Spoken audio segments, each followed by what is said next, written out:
Marcus 2. En in Marcus 1, een hoofdstukje eerder, staat al heel duidelijk uitgelegd dat het al wijd en zijd bekend was op dat moment dat Jezus mensen genas. Dat Jezus mensen beter maakte.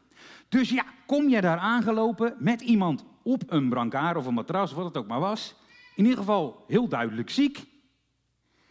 Kom je bij de deur, maar de mensen daar zijn niet van plan aan de kant te gaan.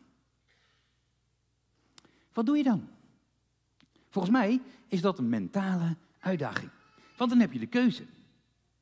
En de mannen maken een duidelijke keuze om dan maar te gaan voor een andere oplossing. Wat gaan ze dan doen? Nou, dan komt er een fysieke uitdaging. Want ik weet niet of je wel eens iemand hebt getild die op een brancard ligt. Is iemand dat wel eens gedaan? Ja, dat is zwaar, hè? En niet zo'n ding met wieltjes, want dat is vals spelen, maar zonder wieltjes. Ja, je tilt je een breuk, letterlijk.